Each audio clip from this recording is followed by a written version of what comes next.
In October 2015, at the CIA headquarters in Virginia, John Brennan received a call from an unknown number. The caller sounded like a child. The boy calmly told Brennan that he had hacked the entire CIA system. If this call had been made to an ordinary person, it would have been dismissed as a prank. But John Brennan was not an ordinary man. He was the director of the CIA, the most powerful intelligence agency in the world. Even knowing his personal mobile number was nearly impossible, let alone calling him directly. This is the story of two teenagers who hacked the CIA and made a superpower like the United States panic badly. When Brennan asked the caller about his demand, the boy replied that the United States should stop its attacks in the Middle East, especially in Palestine, and allow the world to live in peace. Even before the call, the CIA had already realized that their systems had been compromised. How much damage this hack caused to the CIA and the US would become clear later in the story. As soon as the call ended, the entire American government and the CIA went into emergency mode. A teenage hacker humiliating the CIA was a matter of great shame for the agency. To understand how serious this was, you should know that CIA agents consider it a defeat if even their identity is exposed. At the CIA headquarters in Langley, Virginia, even the Starbucks inside serves coffee in plain cups without logos or names, so agents cannot be traced. If the CIA takes such precautions in small matters, imagine how disastrous a system-wide hack was for them. The investigation revealed that the call came from Leicestershire, England, and was made by a 15-year-old boy who called himself Cracka. He had created a hacking community called Crackers with Attitude. But how and why did he hack the CIA? To understand that, we need to go back to 2008, where this story truly begins.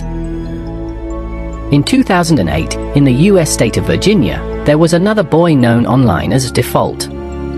He was obsessed with video games. To win games, he began modifying their code.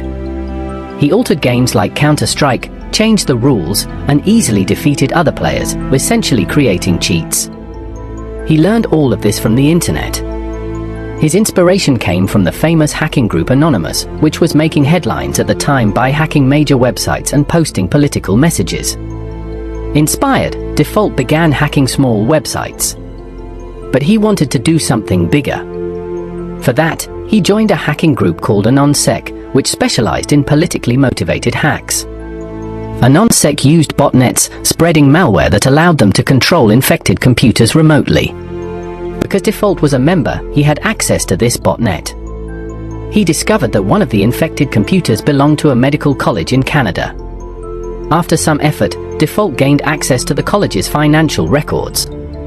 He found that the college was owed over $9 million in unpaid student fees. He deleted all these records from the system. The college's entire operation collapsed. This was Default's first successful hack, done mostly as a prank. But his next hack was driven by anger. In 2014, Denmark passed a shocking law allowing sexual acts with animals. This outraged animal rights activists worldwide. Default, who owned a dog he deeply loved, was furious.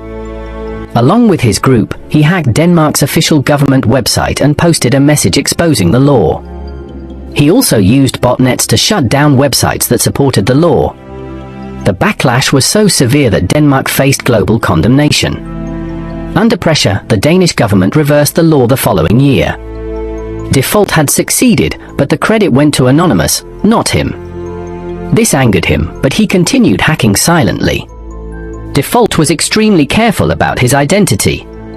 He never used his home Wi-Fi. Instead, he used a satellite internet connection installed far from his house and connected through a private network.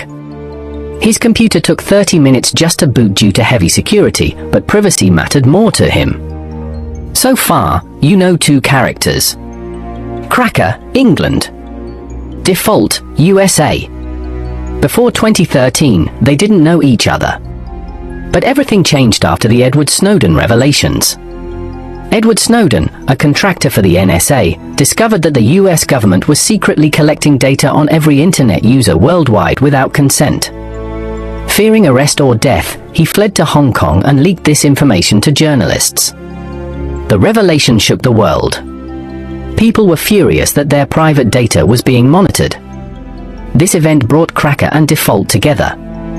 They decided to teach the US government and the CIA a lesson to make them feel what it's like when personal data is exposed. Their motivations differed. Default wanted revenge for US surveillance. Cracka wanted revenge for attacks in Gaza. But their enemy was the same, the American government. First, they leaked the phone number of James Clapper, Director of National Intelligence. Anyone could access it with a simple Google search. Next, they set their sights on a bigger target, CIA Director John Brennan. Cracka researched Brennan online and found a public number associated with Verizon. He called Verizon's internal tech team, posing as a company employee. He claimed there was a system issue. When asked for verification, he provided a PIN code he had already hacked. Verizon then shared Brennan's personal details, including account number, backup phone number, address, last 4 digits of his bank card. Next, Cracka hacked Brennan's email account using this information. Inside were top-secret documents, CIA officers' data, social security numbers, and government instructions. By the time Brennan realized and shut down his email, it was too late. Cracka had already downloaded everything. He began releasing documents publicly, causing mass chaos in the US and severe embarrassment for the CIA. Days later, Cracka leaked personal data of 9,000 Department of Justice employees, 20,000 FBI agents. Meanwhile, Cracka lived freely, believing he was untouchable. But Default, who lived in the US, grew nervous. In a drunken mistake, he told a friend that he was involved in hacking the CIA. That mistake sealed their fate. The FBI raided Default's home and arrested him. During interrogation, Cracka's name surfaced. With help from British police, Cracka was arrested. Their real names: Cracka Kane Gamble, Default Justin Gray Liverman. Due to his young age, Kane Gamble was sentenced to 2 years in prison. Justin Liverman, who wasn't directly involved in hacking Brennan, received 5 years. Today, both are free and working in cybersecurity. What do you think? Were they right or wrong? Tell us in the comments. If you enjoyed this Salazic TV video, don't forget to like, share, and comment. Thank you for your support. See you in the next.